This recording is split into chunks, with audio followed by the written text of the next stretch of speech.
자, 노마의 발전과 이제 사회적 병동, 교재 이제 486페이지 펴보세요. 자, 여기 보면 이제 포에니 전쟁이 있는데, 이 포에니 전쟁은 예전에 딱 한 번 물어봤어요. 그래서 시험 문제 지금까지 별로 나오진 않았지만, 여러 가지 배경 지식이라든지 또 앞으로 나올 가능성이 많은 부분이죠. 수능에도 자주 언급된 부분이고요. 이 포에니 전쟁의 포에니는 무슨 의미냐면, 카르타고를 그 당시 노마인들이 지칭하는 호칭이에요.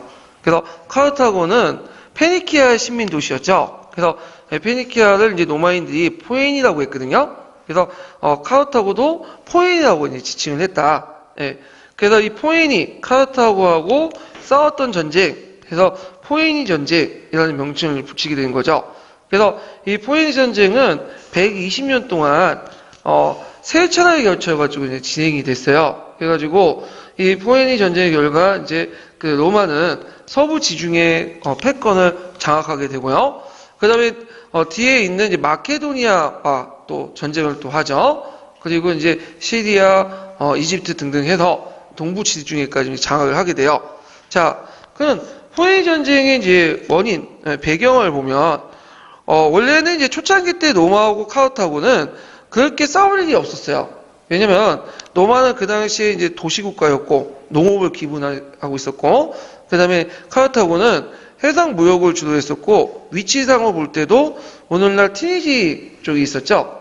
아프리카 북단. 그래서 그 당시 상업을 중심으로 했던 그 당시 카르타고는 곳곳에 이제 조그만 연안 신민 도시에 이런 것들을 이제 만들어 놓고는 상업 활동을 했었고, 그 다음에 로마 같은 경우에 주로 이제 조그만 도시국가에서 이제 이탈리아 반도 통일기였기 때문에 별 부담을 칠 일이 없었죠.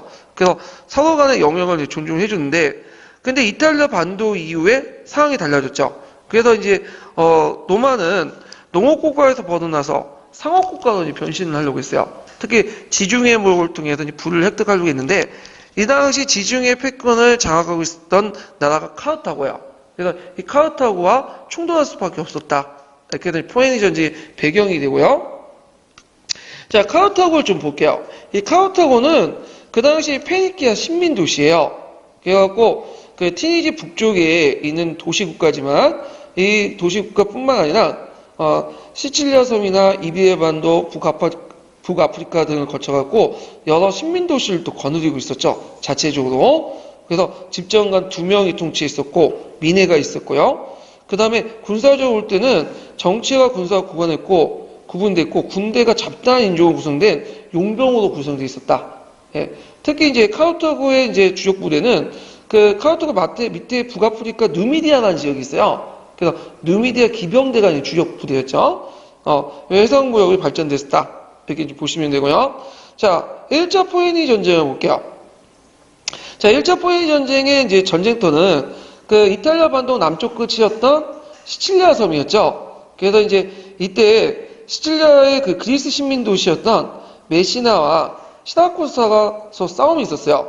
근데 메시나는 이제 친카르타고 쪽이고요. 시라쿠사는 친로마 쪽이었는데 각각의 두 싸움에 이제 뭐냐면 카르타고하고 로마가 이제 개입을 하게 되죠. 그래서 이 두 도시가 뭐냐면 그 카르타고가 로마의 지원을 요청하게 되고 결국에 시칠리아 쟁탈전이 일어났다. 자, 요게 두 파의 용병이 아니라 두 도시가 고쳐주세요.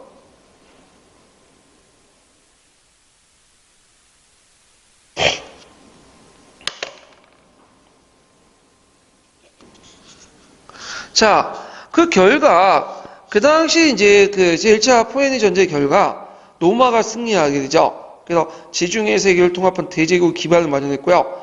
그 다음에 로마가 해군을 창설해요. 원래 로마는 그 육군 위주였어요. 중장보병이. 근데 이제 카르타고 싸우면서 해군의 필요성을 느낀 거야. 그때 카르타고는 해상국가이기 때문에 육군보다는 해군이 좀 상대적으로 강했죠. 해군 위주의 군대 편제 방식이었죠. 그래갖고 그때 카르타고의 그 함대는 그 우리가 이제 보통 3단 노선만 들어봤잖아요. 예, 근데 3단 노선이 아니라 더 컸어. 5단 노선, 8단 노선, 10단 노선이야. 그러니까 5단, 8단, 10단은 5명, 8명, 10명이 노을 지어가면서 하는 거야. 기동력이 얼마나 강하겠어요. 예. 그래갖고 그에 반해서 노마는 뭐 해군이라고 할 수 없을 만큼 조그만 배만 있었거든요. 예. 그래서 이제 카르타고하고 싸우는데 큰 공력을 치렀어요. 물론 노마가 이제 그 여러 가지 술수를 써갖고 이겼긴 했어요. 왜냐면 노마가 이제 그 카르타고 배가 오면 까마귀라는 가구를 딱 걸어가지고 그 까마귀의 가구에 밑에 스파이크가 달려있어요. 딱 걸면 빼도 못 빼. 딱 걸리기 때문에. 그래서 노마의 중장보병들이 방패를 치면서 건너가서 육방전을 하는 거죠. 금적전을. 그리고 그 앞에 이제 그 바이스타는 세나를 쏘면서 공격을 해갖고 이겼긴 했지만 이건 일종의 편법이지 실제로 해전은 아니에요. 그래서 이때 이제 노마가 느낀 게 뭐냐면 이 지중해 패권을 장악하려면 한 대가 필요하다. 그래서 해군을 만들게 돼요. 예. 자, 거꾸로 그 카르타고는 어떤 점을 했는데 카르타고가 이제 해군 중심이었죠. 그러니까 노마하고 싸우면서 육군이 필요하다. 그래가지고 그 당시 이제 카르타고의 장군 중에 하미카르라는 사람이 있어요. 이 하미카르가 그 당시 오늘날 스페인 지역에 건너가. 그래서 그 당시 스페인 남단 지역에 일종의 식민지를 만들어요. 이게 신카르타고거든요. 이 하미카르가 거기에서 육군을 만들어요. 육군을 육성을 하고 거의 10만 명 정도의 병력을 양성하죠. 그때 그 하미카르의 아들이 누구냐면 그 유명한 하니발이에요. 하니발. 자, 하여튼 그 당시 이제 1차 포에니 전쟁 결과 그 당시 이제 그 로마가 해군을 창설하는 계기가 되었고 이때 이제 시칠리아를 장악하면서 이때 시칠리아는 예전에 동맹 관계가 이제 이런 식으로 하는 게 아니라 직접 속주로 이제 통치를 하죠. 그래서 법정관을 파견하고 이때 이제 징세 청부업자를 제도를 도입했다. 이 징세 청부 제도를 주도했던 사람은 에키티스 계층이 주도했죠. 그래서 이 징세 청부 제도는 후에 이제 뭐냐면 그 노마가 팽창하는 과정에서 그 노마의 정령지에 실시했던 제도가 징세 청부 제도다. 그래서 징세 업무를 아웃소싱했다 보시면 돼요. 예. 그래서 이제 있고 그 당시 카르타고는 시칠리아섬, 사르디아섬, 코르시카군을 로마에 양도하고 배상금을 지불했다. 근데 이 카르타고 나라가 돈이 많다 보니까 배상금은 2, 3년에 그냥 갚아버렸어. 예. 그만큼 돈이 많은 나라예요. 부유한 나라고. 자, 그 다음에 2차 포에니 전쟁 보죠. 이 포에니 전쟁이 제일 중요한 게 2차 포에니 전쟁인데 원인은 이제 스페인의 신카르타고에서 출발하죠.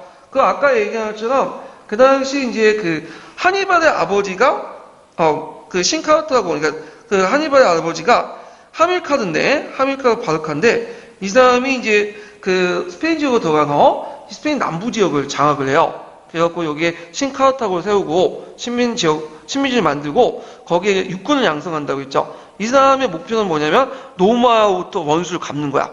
예. 그래서 자기 아들한테 노마가 어떻게 우리나라를 괴롭혔고 노마에 대한 어떤 적개심이 이런 것들을 길러주게 되죠. 그래서 하미카르가 죽은 다음에 그 아들이 하니발이 군대를 이끌고 뭐냐면 어디를 공격하냐면 이탈리아를 공격하죠. 근데 이 사람이 좀 특이한 게 공격하려면 그 여기 지도에 보시면 알겠지만 에스파냐 남단에서 이탈리아 쪽으로 걸어가는 게 육군으로 가는 게 되게 힘들어요. 왜? 중간상에 큰 산맥이 두 개가 있죠? 무슨 산맥과 무슨 피레네 산맥과 알프스 산맥이 있잖아. 그 산맥 두 개를 넘어야 돼.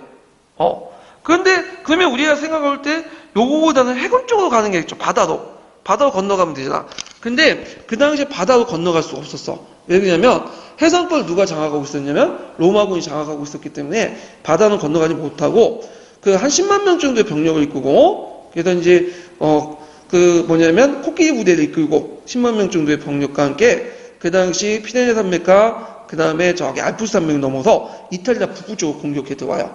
근데 그게 원래 산맥 자체가 상당히 높은 산맥들이 많고 또 주변에 이제 부족들과 싸우면서 이제 가야 되기 때문에 실제로 이탈리아 도착해 보니까 병력이 4분의 1로 줄어든 거야. 그러니까 4분의 3은 죽었어, 도중에. 그러니까 병력 한 2만 5천 명, 보병 한 2만 명, 그 다음에 이제 기병 5천 명. 코끼리도 원래 서로 36두 정도 가지고 왔는데 얘네들이 이제 도중에 다 죽고는 한두 딱 남아 있었어요. 그래서 그걸 가지고 이제 전쟁을 하는 거예요. 그래서 이제 북부 이탈리아 지역에서 이제 그 산맥 지역에 누가 있었냐면 갈리아족이 있었어요. 예. 이 갈리아족들은 이제 이탈리아에 대해서 상당히 안 좋게 생각했어. 그래서 이 갈리아족들의 일부를 약탈하고 전쟁을 하면서도 또 얘네들 일부를 또 수통합을 하면서 같이 내려와요. 그래서 갈리아의 병대 한 2만 명을 또 포섭을 해. 그래서 한 4만 5천 명의 병력을 가지고 이탈리아 쪽으로 반도 쭉 내려오는데, 처음에 이제 이탈리아군은 그 당시 그 하니발을 깔보고 전쟁을 했죠. 그래서 한 두세 번 전쟁을 해보는데 그때마다 그 하니발 군대가 로마군을 격파하는 거야. 로마군을. 그래서 그때 이제 로마군의 최종적 큰 타격을 입었던 전투가 뭐냐면, 그전에도 몇 개 있었지만 칸나의 전투예요. 이 칸나의 전투는 상당히 외워두세요. 나올 가능성이 많아. 왜냐면 로마 전쟁사에서 상당히 중요한 전투인데, 일종의 선멸전이야 이거는. 예전에 이제 그 스파르타가 테베하고 싸웠던 전투가 무슨 전투라고 했죠? 네, 스파르타가 이제 테베하고 싸웠던 전투가 그 당시 레오크트라 전투라고 했죠. 레오크트라 전투의 특징이 뭐예요? 일종의 해머 모요 전술이라고 했죠. 지지대를 만든 다음에 그 위에서 가격을 해가지고 이렇게 이제 섬멸하는 방법인데, 이것을 이제 그 하니발이 배워가지고 칸나의 전투를 이끌었어요. 이 칸나의 전투는 어떤 식으로 싸웠냐면, 시험 문제는 안 나오겠지만 일단 이제 보면 보통 이제 로마군의 방법은 뭐야? 밀집 대형이죠. 팔라크스제 중장복은 밀집 대형이야. 그래서 이 당시 이제 그 뭐냐면 그 사령관은 밀집 대형 형식으로 로마군을 배치시켜요. 그래서 여기에 1진호 해놓고 2진호 해놓고 이제 보병을 이렇게 해놓고 그 주변에 이제 기병대를 이제 조직을 해요. 기병대 측면이나 후방을 공격하기 위해서 이제 있고, 자, 이게 로마군 진영이에요. 근데 이에 대해서 이제 이게 그때 로마군이 한 9만 명 정도였어요. 9만 명. 근데 이에 대해서 이제 그 당시 그 카르타고는 한 4만 5천 명? 거의 로마군이 2배였죠. 예. 그래서 얘네들은 이런 식으로 진영을 하는 게 아니라 쭉 나열해. 진영을. 그리고 양 끝에 좌익과 우익측에 자기의 정예병들을 배치시켜요. 정예병들을. 그리고 요 밑에 중간엔 좀 약한 부대인 갈리아 부대 있죠. 갈리아. 뒤에 이제 갈리아 부대들 이제 포섭했다고 했죠? 한 2만 명을 깔아요. 예. 그리고 요 중간에 이제 옆에 겉에 누미디아 기병대를 이제 배치시켜. 그 다음에 누미디아 기병대가 상당히 최강의 기병대였거든요? 자, 이제 전쟁이 시작돼요. 그래서 이제 일진이 와요. 로마군 일진이. 근데 이제 처음에 부닥친 부대는 갈리아 부대야. 이 갈리아 부대가 오면서 천천히 이렇게 뭐냐면 후퇴를 내요. 그런데 이 갈리아 부대가 후퇴하면서 이게 그 당시 이제 하니발 정예병들이 이렇게 포위를 이렇게 보자기식으로 이렇게 옆으로 가요. 그래서 일진이 갈리아 부대 싸우다 보니까 별거 아니잖아요? 그러니까 그 당시 장군이 로마군 승사관이 무슨 명령이냐면 뒤에 있는 이진도 일진에 편입시키는 거야. 어떤 문제점이 들어가냐면 일진이 이제 뭐냐면 들어있는 자리에 이진이 같이 들어가면 어떤 문제가 있어요? 사람이 공간이 좁을 수밖에 없죠. 그러니까 앞뒤로 움직이지 못하는 상태가 있죠. 그러다 보니까 이제 요 당시에 이제 여기 옆에 측면에 있었던 청문호 청정에 갔던 정예병들이 어릴 그냥 공격하면 그 당시 로마군 측면을 공격한 거야. 그러니까 중장보병의 문제가 뭐냐면 장창병 중심이기 때문에 측면 공격에 되게 약해요. 돌릴 수가 없잖아. 거기다 뭐냐면 밀집되어 되기 때문에 여기 좁죠. 그러니까 서로 간에 이게 사람들이 군집되어 있으니까 여기에서 완전히 이렇게 보자기 형식으로 이렇게 일진과 이진이 갇혀 있는 거야. 그리고 그 뒤에 있었던 누미디아 기병대가 로마 기병대를 깨버리고 얘네들이 어디를 공격하죠?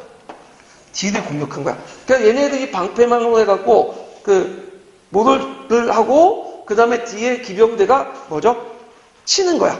그래서 양파거치를 벗기는 것처럼 한 겹 한 겹을 하면서 로마군을 공격하죠. 거의 학살전이에요. 그래갖고 그때 로마군이 몇만 명이나 학살됐냐면 거의 9만 명 중에 6만 명이 죽었어요.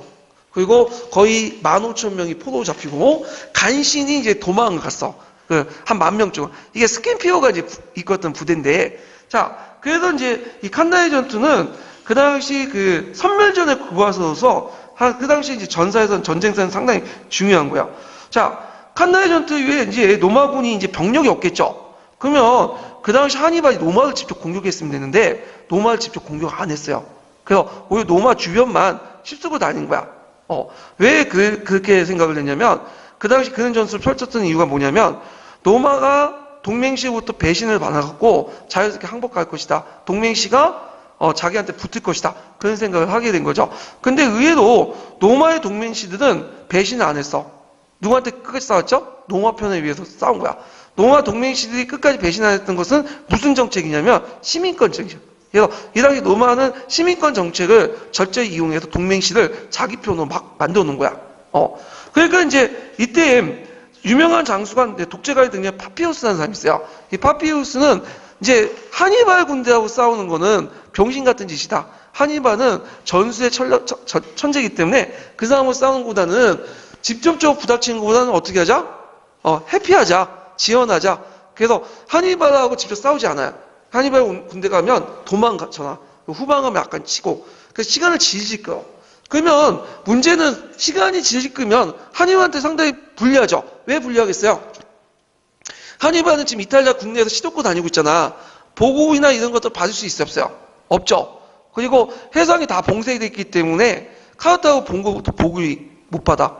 그리고 시간이 지나면 지날수록 뭐냐면 하니발의 군대가 점점 줄어들어요. 그래서 원래 2만 5천 명의 병력이 나중에 1만 5천 명 정도까지 줄어들거든요. 예. 그래서 이 전술을 뭐라고 하냐, 지연 전술, 파피우스에. 그래갖고 이제 이 파피우스가 이제 이 지연 전술을 통해서 하니발 군대를 약화시켰다. 그래서 이 파피우스가 나중에 이제 파피우스의 이름을 따가지고 영국에서 19세기 때 페비언 어패가 만들어지죠. 그래서 계급투쟁이 아니라 이제 파피우스의 지원 정치처럼 의회를 통해서 점진적으로 시연하자. 그래서 페비언 어패가 만들어지고 이 페비언 어패가 나중에 노동당이 되는 모태가 돼요. 하여튼 자, 그 당시 하니발 군대는 이제 점점 힘이 약해진 걸 틈을 타서 이 스캠피오가 있죠. 이 스캠피오가 어디를 공격하냐면 하니발의 근거지가 어디예요? 이베리아 반도죠. 이베리아 반도를 공격해. 그래갖고 이베리아 반도를 점령하고 곧바로 하니발의 본국을 공격해요. 카르타고를. 그러니까 그 소문을 듣는 이제 하니발이 허겁지겁 해가지고 군대를 이끌고 본국을 가죠. 그래서 이때 이제 스캠피오하고 하니발이 한바탕 싸웠던 전투가 자마 전투예요. 이 자마 전투는 거꾸로 이 스캠피오가 하니발의 전술을 그대로 이어받았고 똑같은 방식으로 누굴 공격해요? 하니발 공격해버린 거야. 그래서 하니발이 그때 대패를 냈다. 그 당시 이제 누미디오 기병대 있죠? 이 누미디오 기병대 원래는 누구 편이었어요? 그 당시 하니발 편이었는데, 카르타고 편이었는데, 이때는 로마 편으로 바꿔요. 그래서 이 누미디오 기병대가 그 당시 기동전술을 통해서 그 당시 하니발 깨고, 그 당시 이제 로마군이 압박전술을 해갖고 포위를 해가지고 선면하는 그런 똑같은 방식으로 자마 전투에서 패배를 했다. 결국에는 칸나이 전투 이외에, 자마 전투 이외에 그 당시 하니발은 도망쳐 나가다가 나중에 소아시아 반도 쪼고 왕국에서 자살하게 돼요. 예, 이렇게. 자, 칸나이 전투는 이탈리아 동맹이 부터 협력을 얻게 되고, 그래서 이제 그 당시, 이렇게 해서, 시라쿠사 마카도니아 동맹도 형성돼서, 그 당시 이제 로마가 그 당시 마카도니아 철병의 원인이 됐다. 그러니까 그 당시 마카도니아 지역에서 이제 마카도니아 지역에서 동맹이 형성되니까 이때 이제 제2차 포에니 전쟁 말기 때 동시에 마카도니아 전쟁을 일어나요. 마카도니아 전쟁. 그러니까 마카도니아 전쟁이 3차에 거쳐서 일어나죠. 마카도니아 전쟁이. 그 다음에 이 당시 이제 이렇게 기억을 해두시면 될 것 같아요. 자, 그래도 그 결과 서부 지중해를 이제 패권을 장악하고요. 그 다음에 하니발이 15년 동안 이탈리아 시족고 다녔기 때문에 이탈리아 농토가 파괴돼요. 그래서 로마의 소농계층이 몰락하고 이 파괴된 농토를 누가 사들일까요? 그다음 에키테스와 그 다음에 노비레스 계층이 사들이면서 어떻게 됐죠? 새로운 이제 형태였던 라틴 풍지음이 확대되는 그 계기가 되죠. 그리고 카르타고는 후준 조약을 맺게 돼요. 그래서 이 카르타고는 막대한 배상금과 그 다음에 지금까지 식민지를 다 잃고 카르타고 본국만 남게 돼요. 예, 강화조약을 맺고. 그런데 이제 카르타고가 원래 50년 동안 분할 납부한 배상금을 30년 동안, 그러니까 20년 동안 갚아버린 거야. 그러니까 이제 이걸 본 로마는 이거 잘못하면 카르타고를 놔두면 안 되겠다. 카르타고는 너무 잠재력이 큰 나라이기 때문에 차라리 카르타고를 멸망시키자. 이런 것이 제3차 포에니 전쟁이야. 자, 3차 포에니 전쟁이 왜 일어나냐면 그 당시 이제 카르타고 남부에 티니지 남쪽에 누미디아라는 나라가 있었어요. 원래 이 누미디아 나라는 카르타고의 속국이었는데 2차 카르타고 전쟁 이후에 로마 쪽 붙어버린 거야.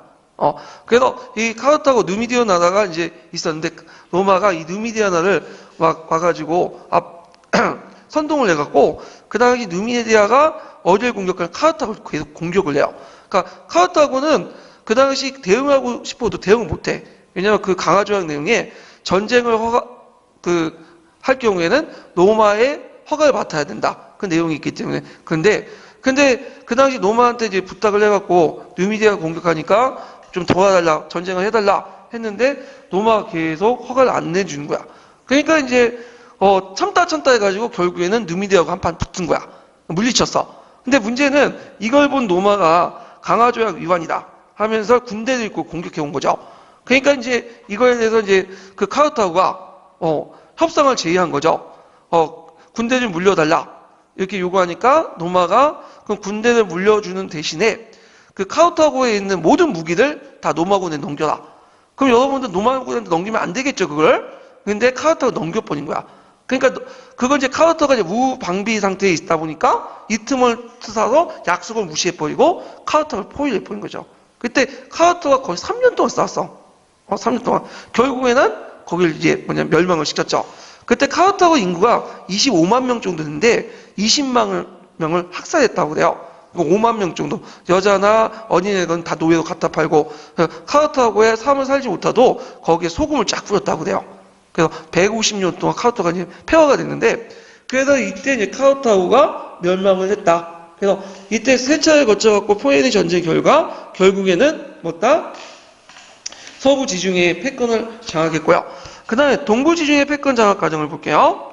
그 아까쯤에 이제 그 제2차 포에니 전쟁 말기 때 마케도니아 동맹이 결성됐다고 했죠. 그래서 마케도니아 동맹이 결성이 돼갖고 로마하고 저항을 하니까 그 당시 그 로마는 시리아의 세라쿠쿠스 왕국을 정복하고 곧바로 마케도니아와 전쟁을 하게 돼요.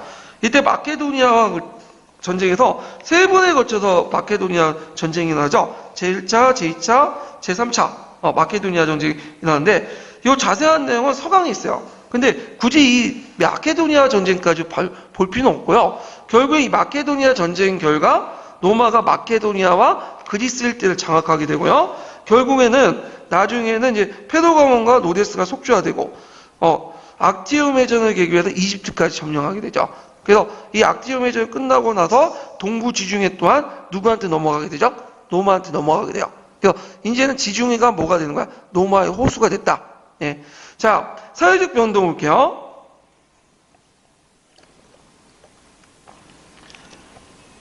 자, 포에니 전쟁 이후에 로마가 이제 대제국 팽창하는 과정에서 이 정복 사업의 혜택이 특정인에게 집중돼. 원래 피는 누가 흘렸어요? 중장 보병층들이 흘렸죠. 아시리 같은. 근데 이들은 피만 흘릴 뿐이지 그 혜택을 못 받아. 주로 어떤 사람들에게 이제 받냐면 그 당시 그 에키테스, 그 다음에 로비데스 계층들, 특히 에키테스 계층이 공화정 말기에 가면 신흥 지배층으로 돼도 돼요. 그래서 에키테스 계층과 로비데스 계층들은 이들은 전리품을 나눠 갖고 그 다음에 그 당시 중소농민의 몰락한 땅들을 사들여가면서 그 라티푼디움이라는 그 새로운 농장지를 확대해내는 거죠. 자, 그 내용을 보면요.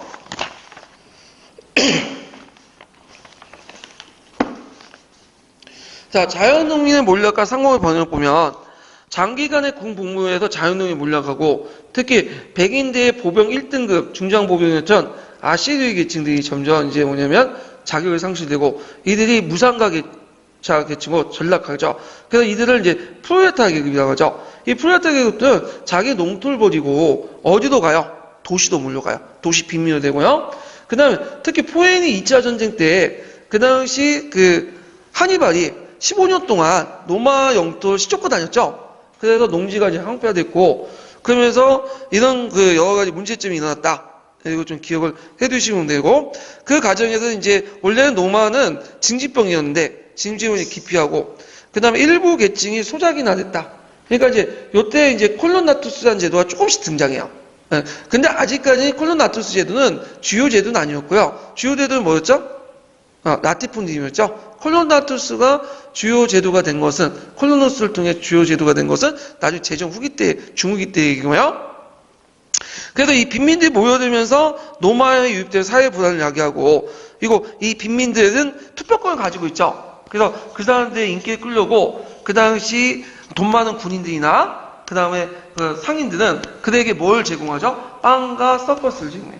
요때 빵과 서커스는 음유죠. 빵은 뭐냐면 먹을거리야. 서커스는 볼거리야. 주로 볼거리는 검투사 같은 거 있죠? 이런 것들 제공한다. 이런 것들 지금 기억을 해주시고. 자, 그 다음에 대농장이 형성돼 있죠. 이 대농장을 라티푼디움이라고 해요. 라티푼디움. 그래서 이제 공화정 후기 때 그 라티푼디움 대농장이 이제 형성되는데, 예전에 로마는 정통적으로 소규모 자연농업 경작을 담당했지만 BC 2세기 초부터 이제 그 당시 점령지를 토지를 몰수 분배하는 과정에서 라티푼디움이라는 그 토지 제도가 등장했고, 이때 이제 에키테스와 노비데스 계층이 그 벌어진 토지들, 중소농민들이 경작에 반기한 토지들 사들여서 이 라티푼디움이라는 토지를 이제 그 농장 형태가 확대돼 나갔죠. 그래서 이 당시 이제 확대 배경을 보면 이탈리아 공유지를 무담 전후에 사유화시켰고, 이때 이탈리아 공유지라는 건 뭐냐면 앞에 언급한 것처럼 이탈리아 공유지는 어떻게 만들어졌냐면 이탈리아 동맹도시 간의 어떤 그 계약을 맺을 때에 그 당시 그 이탈리아 동맹도시들이 자신의 땅을 일부를 떼서 누구한테 주는 거죠? 그 당시 이탈리아 동맹도시들이 자신의 땅을 떼가지고 로마한테 줘요. 원래는 이게 로마의 공유지인데 그걸 누가 불법적으로 점령을 하고 있었냐면 그 당시 노비에스와 에키테스 계층들이 불법적으로 점유를 해가지고 거기에 자기의 농장을 만들게 되죠. 예. 자, 그래서 이런 것들이 사유화됐고, 불법으로 소농민의 토지를 몰수해서 특히 이제 소작인들을 잘 안 써. 자유민들. 왜 자유민들을 잘 안 쓰냐면 이들은 여러 가지 뭐 가세도 있고, 그 다음에 또 징집 대상이죠. 그러다 보니까 값싼 가격으로 부려먹을 수 있는 뭐가 아니면 노예 노동을 이용하죠. 예. 그래갖고 이 노예는 어디에서 가지고 오죠? 자기가 정복지에서 가지고 오게 된 거야. 그래서 이걸 통해서 대농장이 형성됐다. 그래서 이때 이제 주로 라티푼디움에서는 뭘 재배하냐면 곡물을 재배하지 않죠. 올리브라든지 포도 같은 상품성 작물을 재배해. 곡물은 수지가 안 맞아. 왜냐하면 곡물은 아시아 지역이나 이런 지역에서 값싸게 들어올 수 있기 때문에 라티푼디움 지역에서는 주로 그 농장에서는 올리브나 포도 같은 상품성 작물 재배를 했다. 그래서 이런 내용들 좀 기억을 해두시고, 그 다음에 이제 개장농법과 농법제약도 같이 일어났다. 이렇게 보시면 돼요. 자, 그래서 정복사업의 혜택을 상부계층에 집중되죠. 그래서 노비데스와 에키테스가 이제 이들이 그 전리품 얻고 농장 확대되면서 이들이 이제 그 피를 흘린 대가를 자기가 독식을 하게 되고요. 그 다음에 이제 축적된 부를 통해 신분을 가시하고, 그리고 도시 대중들의 정치적 기반을 확보하기 위해서 그들에게 뭘 제공해줬다? 빵과 서커스를 또 제공해줬죠. 그리고 대도시소와 경영에 투자를 했다. 이렇게 지금 기억을 해두시고요. 그러면 자연농민 몰락하면서 자연스럽게 자연농민을 바탕으로 한 중장 보병층 동안 어떻게 될까요? 몰락을 하죠. 그래서 더 이상 이들을 가지고 뭐냐면 군대를 유지할 수가 없어. 그래서 결국에는 마리우스의 군제 개편을 통해서 용병들이 등장하죠. 용병들이. 그래서 용병들은 국가에 충성하는 게 아니라 누가 충성할까요? 자기의 돈을 준 장군들이나 상인들에게 충성을 해요. 그래서 나중에 이 용병들을 데리고 와가지고 정치가들, 군인들이 정치를 하죠. 이게 대표적인 형태가 삼두정치죠. 예.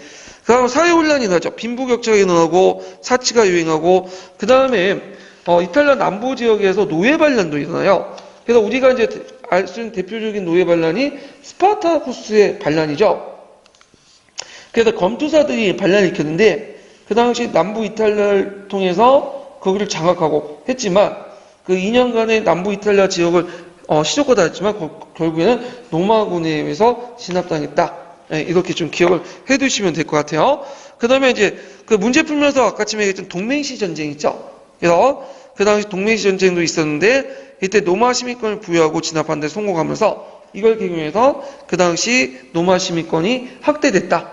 이렇게 보시면 돼요.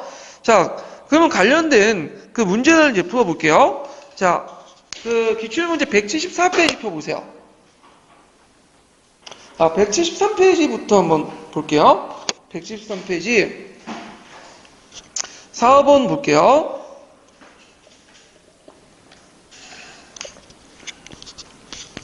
자, 고대 로마에서 중소농민을 몰락시키고 공화정의 동료를 초래한 전쟁은 무슨 전쟁이죠? 포에니 전쟁이죠. 포에니 전쟁. 그 다음에 악티움 회전도 좀 기억을 해두셔야겠죠? 이번에 시험 문제 나왔으니까. 자, 그 다음에 5번을 볼게요. 다음 장 넘겨서. 자, 여기 이제 노마 시민 공동체의 해체기에 나타난 농업구조의 병역으로 맞지 않은 것. 이때 노마 시민 공동체 해체기라는 거는 어디를 의미할까요? 이거는 공화정 말기죠. 제정 말기가 아니라. 그래서 공화정 말기 때 상황을 물어보는데, 자, 노예제, 대토제 경영 확대 맞죠? 라티푼디움이 확대됐고, 그 다음에 곡물 위주의 생산체제 전환. 이건 틀렸죠? 곡물이 아니라 황금성 작물, 상품성 작물을 제시하죠. 포도나 올리브 같은 곡물 위주의 이제 생산체제 전환된 거는 제정 중후기 때예요. 그래서 이제 나투스 같은 이제 그런 농장에서 이제 행했던 거고요. 그다음 포도 올리브 재배 성행, 그다음 자영농민의 쇠퇴와 감소. 여기 이제 볼 수가 있겠죠. 그래서 이제 한번 관련된 이제 문제 풀어봤고, 그 다음에 그와 관련된 또 이제 총괄평가 문제도 한번 풀어볼게요. 자, 174페이지 펴보세요.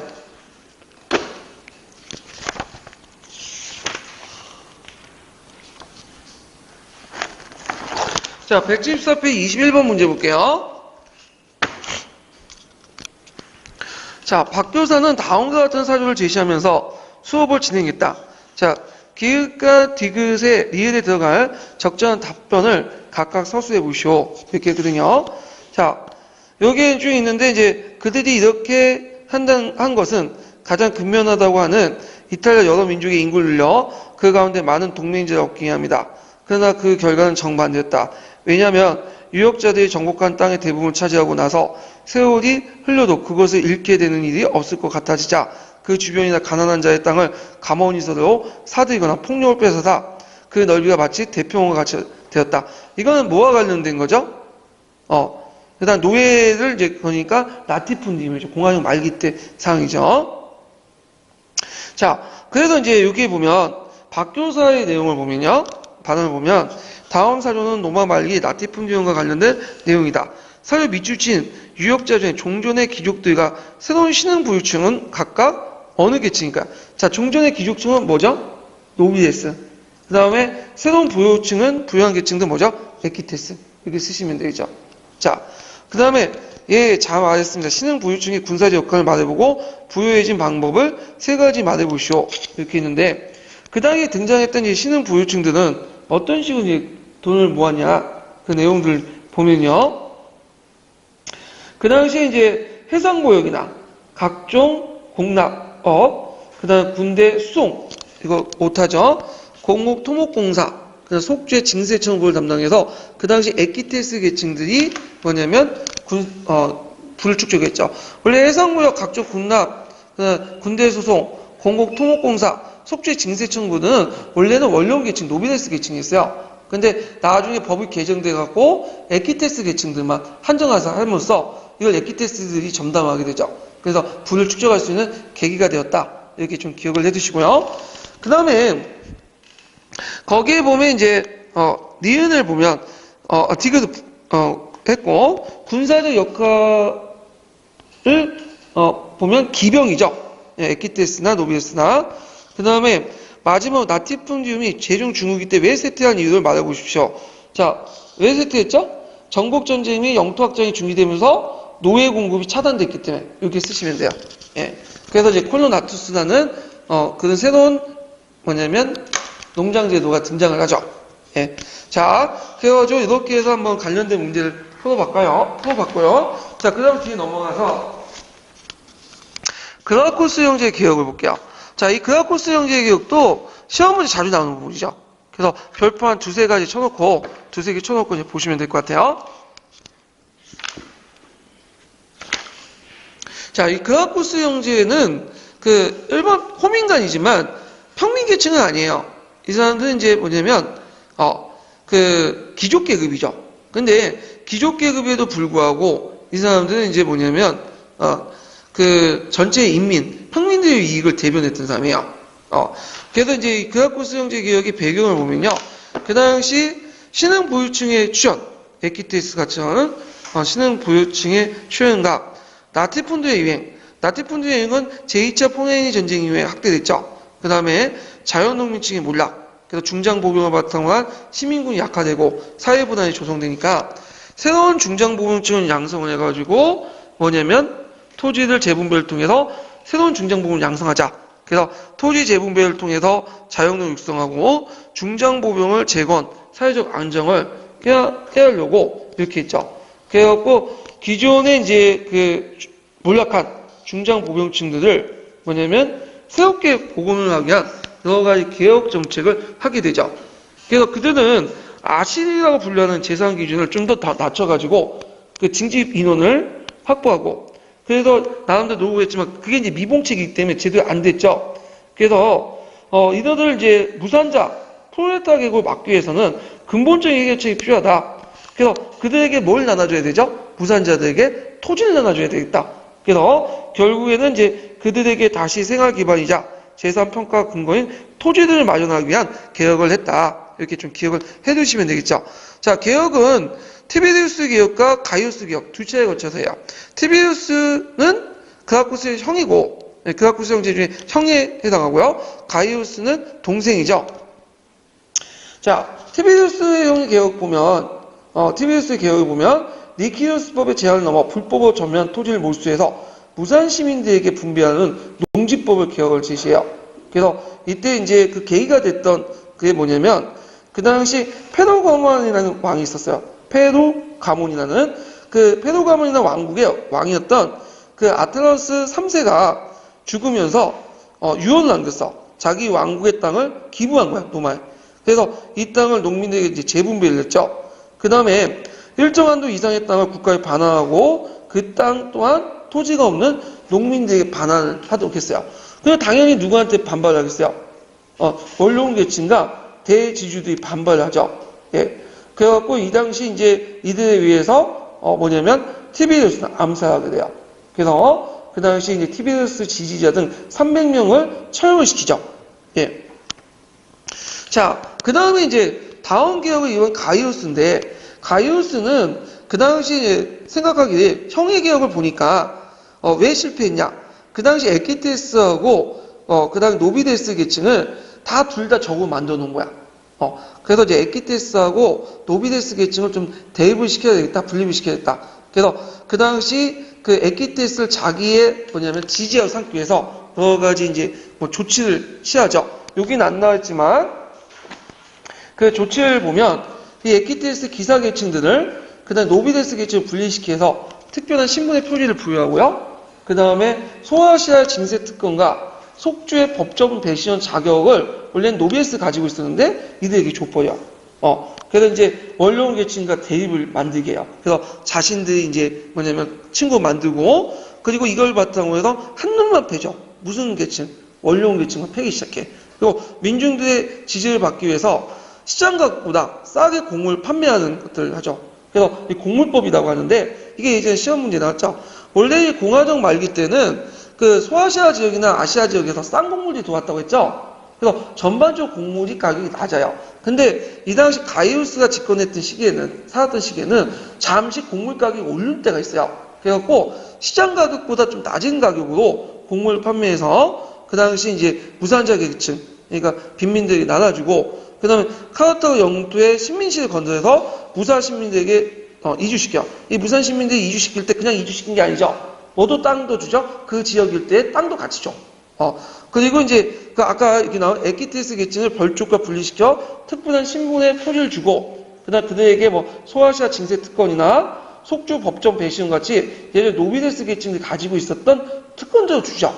그래서 노비데스 계층과 그다음에 에키테스 계층을 분리시켜. 자, 그래서 노비데스 계층들을 이제 패는 거죠.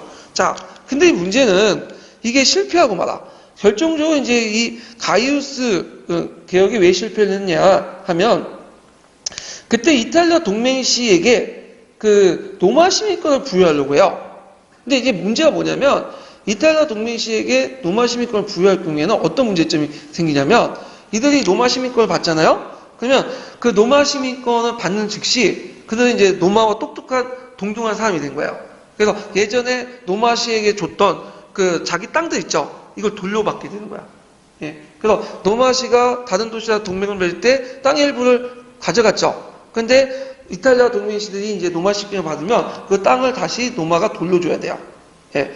근데 문제는 그 땅들을 누가 그 당시에 실제로 가지고 있었냐면 노비데스와 에키테스 계층들이 거기에 나티분들을 만들고 있었거든요. 그러니까 당연히 반발할 수밖에 없겠죠. 그래서 결국에는 이들이 집단적으로 반발해서 처음에 분리됐지만 이들이 이제 계급적 이해관계가 일치된 거죠. 또 일단 무산 농민들 입장부터 무산 시민들 입장부터 이것도 별로 안 좋은 거야. 왜냐면 시민권이라는 거는 노마 시민권이라는 거는 자기들이 이제 소수가 공유하지만 의미가 있잖아요. 근데 이탈리아 시민도 다 그 거주하는 사람들한테 다 줘버리면 노마 시민권의 가치가 어떻게 되겠어요? 떨어지겠죠. 그러면 상대적으로 자신의 위치는 어떻게 되겠죠? 떨어지잖아요. 그래서 또 반대하는 거야. 결국에는 이제 양쪽으로도 공격을 받게 돼서 가이우스 또한 자기 형처럼 뭐냐면 암살당하고 죽게 된다. 이렇게 좀 기억을 해두시면 돼요. 자, 개혁의 결과 별쪽, 그러니까 노비데스에게 지배한 원론의 반대를 실패했고 이걸 계기로 해가지고 이제 별쪽파와 민중파가 대입돼요. 이때 별쪽파와 민중파가 뭐냐면 별쪽파는 그 원로원 계층들이죠. 그래서 원로원들이 그 계층의 이익을 이제 위한 본인 집단이고 기존의 집권층인 귀족을 중심으로 원로원과 행정가들이 정책 결정을 주장을 했고요. 그 다음에 민중파들은 평민의 입장에서 갖고 호민과가 평민의 결통의 목적을 달성하는데 이 평민파에서 다 평민은 아니에요. 민중파에서. 그 출신들 보면 오히려 귀족 계급들도 상당히 있어. 그러니까 이 귀족 계급 중에 아웃사이드 있죠. 이 사람들이 강남 좌파들이 민중의 입장에 갖고 서가지고 민중의 입장에 갖고 서가지고 정치하는 사람 있었어요. 이들도 민중파야. 예.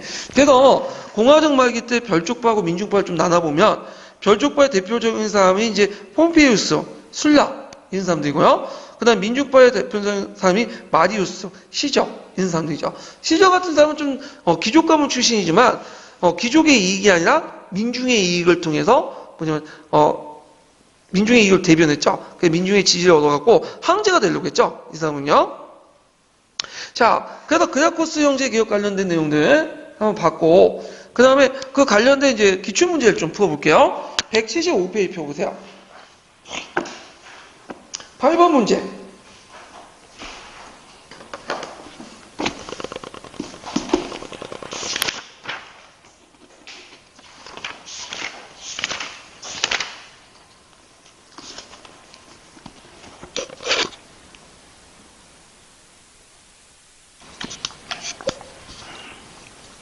자, 다음 상황을 초래한 로마사의 위기를 해결하기 위한 개혁을 시도한 인물과 그 개혁 내용을 옳은 것을 보기에서 고른 것은 자, 이탈리아 떠도는 야생 짐승들은 각기 은신한 굴이나 집이 있습니다.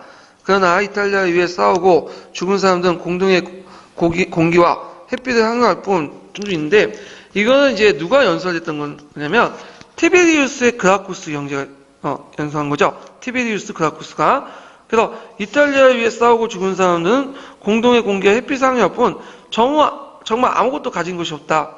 그래서 그때 포에니 전쟁이나 마케도니아 전쟁 등 해갖고 피를 흘린 사람은 아시리아 계층인데 오히려 이들은 이제 전쟁의 혜택을 못 받고 몰락을 하고 그리고 오히려 이제 새로운 그 노비데스와 에키테스 계층이 이 전쟁의 가시를 따먹게 된 거죠. 그래서 이 당시 이제 있는데 그 여러 가지 사회적 혼란도 일어나죠. 토지 양극화 이런 현상들이 일어나고 자, 거기 이제 그 그라코스 형제 개혁 관련된 내용들 이제 찾아보시면 되겠죠. 자, 거기 이제 기획을 보면 키게르 내용이 있는데 키게르는 원로원에서가 농민 부채의 총체적 말소를 추진했다. 키게르는 로마의 유명한 정치가고 학자고 법률가요. 그 사람은 이제 그 별족파에 속한 사람이죠. 그래서 원로원 중심의 정통적인 공화국 체제를 유지하려고 했던 사람이야. 그래서 그 사람은 이제 민중파의 그 시절을 견제하기 위해서 반대파에 서 있던 원론에 적극적인 지지를 했고, 그리고 토지를 분배한 농지법에도 반대했던 사람이야. 그렇기 때문에 요거는 틀렸다. 이렇게 보시면 되겠죠? 예. 그 다음에 이제, 이론을 보면, 마리우스를 보죠. 마리우스는 민중파에 속한 이제 군인 정치가죠. 재산 자격을 무시하고 신체 조건을 갖춘 지원자를 군대에 받아들였다. 맞죠? 그래서 이게 이제 뭐냐면 종전에 그 진병제에서 용병제로 바뀌게 되죠. 모병제로. 그 다음에 가이우스 클라쿠스 형제 개혁을 보면요.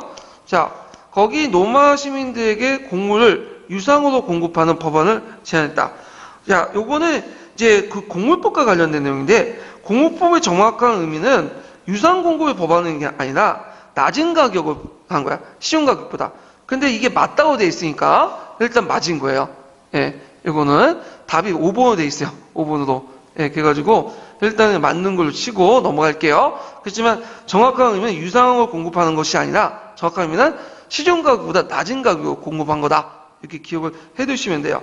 그 다음에 티베리우스 클라우쿠스 형제는 그 당시 그 토지 보유 상한선을 정하고 그 당시 이를 초과하는 토지를 로마 시민에게 분배하는 법안을 제공해줬다. 맞죠? 예, 그래서 농지법을 제공해줬죠.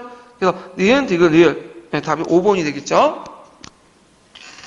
자, 그 다음에 9번을 보면 밑줄 친 그에 대한 설명으로 맞는 것은 그래서 이제 이거는 이제 브루투스가 카시우스가 죽은 후에 공화국에 충성한 군대는 더 이상 없습니다. 그래서 폼페이우스는 시칠리아에서 진압됐고 레피두스는 밀려났으며 안토니우스는 사망했습니다. 그래서 그는 3등하고 홀쯤 없애요. 콘솔을 가시했다. 이 콘솔은 집정관이죠. 그래서 자신의 평리를 보호하고 반도 호문관의 권한을 만족한 걸 드러내면서 그 병사들 선물로 시민을 곡물로 등등 해갖고 유혹했다. 이건 누굴 의미하는 걸까요? 제1차 3대 정치, 제2차 3대 정치 이후에 집권한 사람이 누구예요? 아우구스투스죠. 옥타비아누스. 요번에 시험 문제 나온 게 옥타비아누스죠. 또 예전에 한번 나왔던 게 또 나왔던 거예요. 이게. 자, 그러면 옥타비아누스와 관련된 내용인데, 근데 이 옥타비아누스는 뒤에네요? 좀 이따 풀어볼게요. 제가 풀다 보니까 정신없이 또 풀었네. 예. 자, 요거는 이제 이따 풀고, 몇 페이지 피시냐면 176페이지 잠깐 볼게요. 자, 176페이지 뒤에 10번 문제 잠깐 볼게요.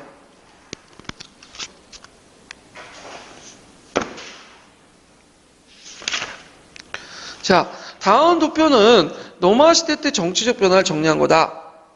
그래서 이를 보고 문을 답하시오. 이렇게 했고, 자, 호민간 제도 성립과 포에니 중간에 가가 있고, 그 다음에 포에니 전쟁과 악티움 회전 중간에 나, 그 다음 악티움 회전과 군인단전 시간에 나, 다 이렇게 있죠.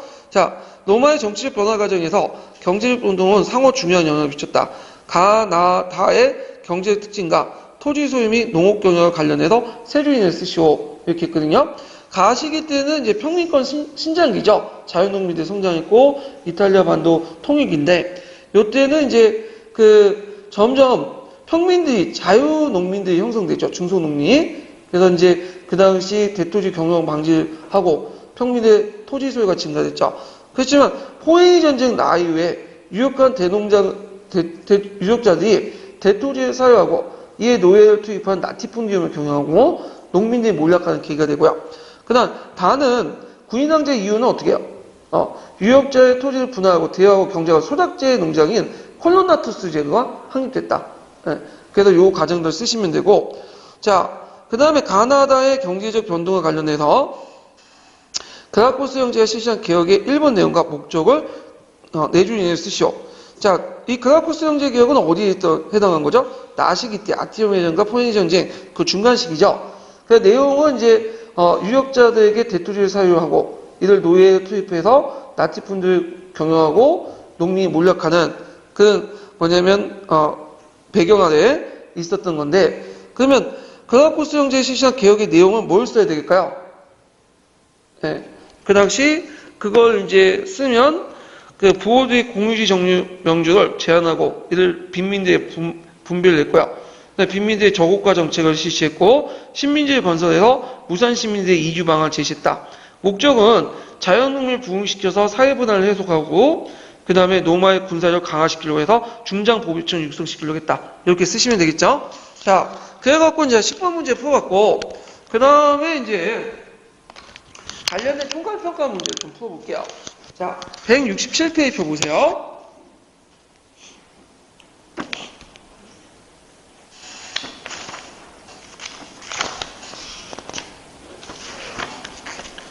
자, 6번 문제 볼까요? 6번 문제. 6번 문제.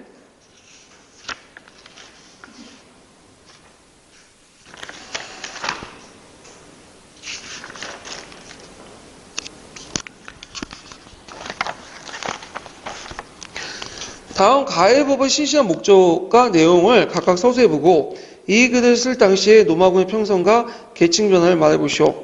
자, 스스로 포폴레소스가 되기를 원합니다. 민중파죠. 또 다른 그러한 이유 때문에 토지 선전자들이 그들의 거치에 내쫓는 멋못벗을 통과시키고 하거나 채무자들에게 부채를 말소해줘야 한다는 생각하는 자들은 공화국의 주주들 훈련도 있다 등등인데, 이거 누가 이제 주장했냐면 그 당시 벌쪽파였던 키게르가 주장했던 내용. 그러니까 종전에 그 당시 개혁 정책에 대해서, 로마 공화정 말기 때 개혁에 대해서 상당히 부정적으로 보고 있죠. 그러면 거기에 이제 가와 관련된 법은 목적이 뭘까요? 가에 들어간 건 뭘까요? 농지법이죠. 농지법. 농지법 목적을 쓰시면 돼요. 그래가지고 자연농민을 부흥시켜 사회분할을 일수하고 노마의 군사력을 강화시키기 위해서 했고, 그 내용은 니케르법의 제한을 넘어서 불법 정유한 토지를 몰수하고 부산 시민들에게 분배하려는 개혁안을 제시했다. 예, 이렇게 이제 보시면 되고요. 자, 계층 변화는 자연농민을 바탕한 중장보병 대신에 그 무직자나 무산자 등 지원병을 중심한 직업적 군대, 용병을 편성했다. 네, 누가 편성한 거야? 마리우스가 편성한 거죠? 예. 자, 그래서 이렇게 이제 쓰시면 돼요. 그 다음에 168페이지 10번 문제 볼게요.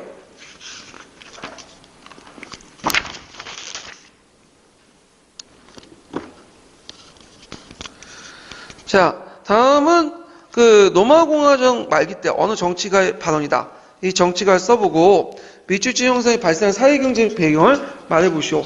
그 다음에 이 정치가의 개혁 목표와 개혁 내용을 서술해보시오. 이렇게 있는데 앞에 이제 했던 거하고 똑같아요. 자, 이 정치가는 그 티베리우스 그라쿠스고요. 사회경제적 배경은 포에니 전쟁 이후에 신부유층의 휴천, 토지 향폐학, 라티푼디엄의 확산으로 자연농민층이 몰락했다. 개혁의 목표는 자연농민을 부흥시켜 노마 군사를 강화하고, 개혁 내용은 이제 그 농지법 관련된 내용을 쓰시면 되겠죠. 자, 그 다음에 마지막으로 182페이지 30번 문제 볼까요?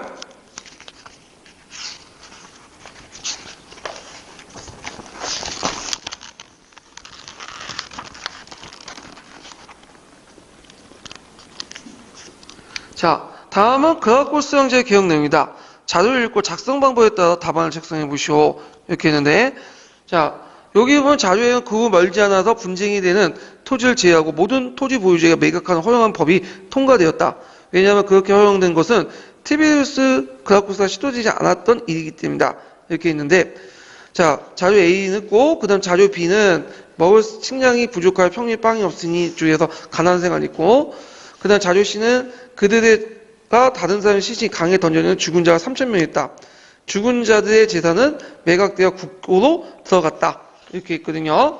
자, 그러면 여기에서 이제 내용을 보면요. 자, 자료 A가 자료 C를 이제 보는데, 자료 C와 A 중에 뭐가 먼저고 뭐가 뒤죠? 자료 A가 아니라 자료 C가 먼저예요. 그 다음에 자료 A죠. 그래갖고 자료 C는 이제 그 개혁이 끝난 후에 반동을 실시한 거야. 예. 그래서 이런 것들을 좀 기억을 해두시면 되는데, 자, 여기에서 이제 그 문제를 풀어보면요, 기억이 제가 말 잘못했네. 예, 잠깐만요.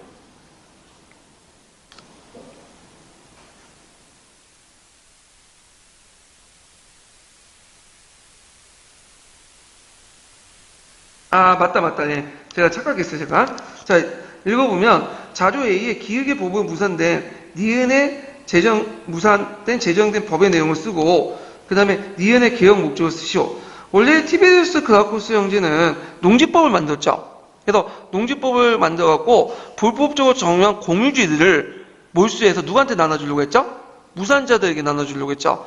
이때 이제 불법적인 공유지라는 말은 뭐냐면, 이탈리아 동맹시로부터 받은 땅들 얘기예요. 예, 원래 이탈리아로부터 받은 땅은 로마 국가 소유지이기 때문에 개인이 소유해서는 안 되거든요. 근데 이들이 그 당시 독점하고 있었으니까, 불법적으로. 그래서 그 땅을 뭐냐면 소유하고 있었는데, 그래서 이거를 이제 티베르 그라쿠스가 이걸 농지법을 제정해가지고 부산시민에 분배하려고 했지만 어떻게 됐어요? 잘 안 됐죠. 그래서 그 후에 이제 그라쿠스 형제가 개혁안 끝난 후에 분쟁이 되는 토지를 제외하고 그 당시 모든 토지 보유자들에게 매각을 허용하는 법을 만들어요. 이게 뭐냐면 노마의 영토 확장과 영유지에 대한 처분법이야. 그러니까 그 당시 불법적으로 소유하고 있는, 점유하고 있었던 그 당시 에키테스, 노비에스의 땅들을, 예전에 이탈리아 공유지 땅들을 자신들이 이제 합법적으로 인정해 주는 거야, 국가에서. 그래서 자신들이 그걸 처분할 수 있는 것을 합법화시켜 주는 거예요. 불법적으로 인정했던 그 땅들을 합법화시킨 법이 노마 영토 확장과 영유지에 대한 처분법이야. 정리해서 얘기하면, 이건 이제 좀 약간 복잡해요. 이거는 서기에 없는 내용인데,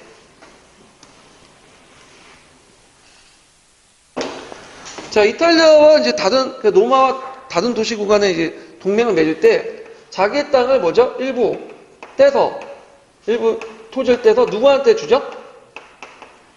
노마한테 주죠. 노마한테. 그 대가로. 그래서 노마가 일부 토지를 이제 다른 동맹시의 일부 토지를 떼가지고 노마한테 준단 말이야. 이 노마는 이걸 뭘로 해요? 공유지로 만들어요. 그래서 이 공유지는 누구 땅의 소유죠? 국가 소유의 땅이에요. 네, 여기까지 이해되겠죠?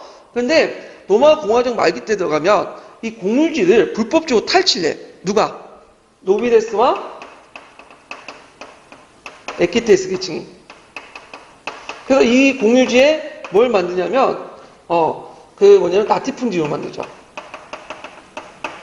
이거 자체가 불법이에요. 예. 근데 이 땅을 농지법에서는 이들로부터 뺏어갖고 누구한테 나눠주려고 하죠? 그 당시 무산자들에게 나눠줘서 자연농민을 양성하려고 했죠. 농민들을 양성하려고 한다. 자, 근데 이제 이 농지법이 파기되죠. 반발 때문에. 예. 왜냐하면 공유지를 가지고 있었던 사람이 노비레스 에키테스를 당연히 반대할 거 아니에요. 그리고 그 동생이었던 가이오스도 이탈리아 동맹 시민권을 주는 과정에서 이탈리아인들에게 시민권을 주는 것을 대해서 반대를 할 수밖에 없죠. 왜냐하면 공유지가 누구한테 넘어가는 거예요? 얘한테 넘어가는 거잖아요. 다시 이제 이탈리아 동맹시로. 그러니까 이제 이 개혁이 끝난 후에 이 불법적으로 가지고 있었던 공유지를 이 노비레스와 에키테스 계층들이 합법화시킬 필요가 있었던 거야. 그래서 이제 법률을 통과시켰는데 이게 뭐냐면 아까 아침에 언급했던 무슨 법이에요? 아까 아침에 언급했던 그 당시 노마의 영토 확장과 영유지에 관한 처분법이에요. 예, 요거 좀 이렇게 인과관계 좀 기억을 해두시면 될 것 같아요. 예. 자, 이게 이제 어디에 있냐? 천재교과서에 있어요. 그 명칭이요. 관련된 게. 자, 그래서 제정된 법 내용이 있고 개혁 목적 아까 전에 있고, 그다음에 자주 비해결 정책. 그래서 이 자주 비해결을 하기 위해서 가이오스 그라쿠스 형제의 정책 개혁 쓰시오. 이건 뭘 쓰시면 돼요? 공물법 내용. 공물 가격이 올라가지고 했죠. 그래서 가난한 시민들에게 시장가격보다 싸게 공물 판매했다. 그다음 자주시에서 해결 정책들 보면 그 당시 이제 요게 사업까지 이르게 된 가이오 그라쿠스의 정책을 기술해 보시오. 뭐 때문에 나왔죠? 이탈리아 동맹시가 요구했던 노마 시민권을 동맹시에 부여하려고 했기 때문에 이렇게 쓰시면 돼요. 예. 자, 그래서 이제 이렇게 해서 이제 한번 봤고,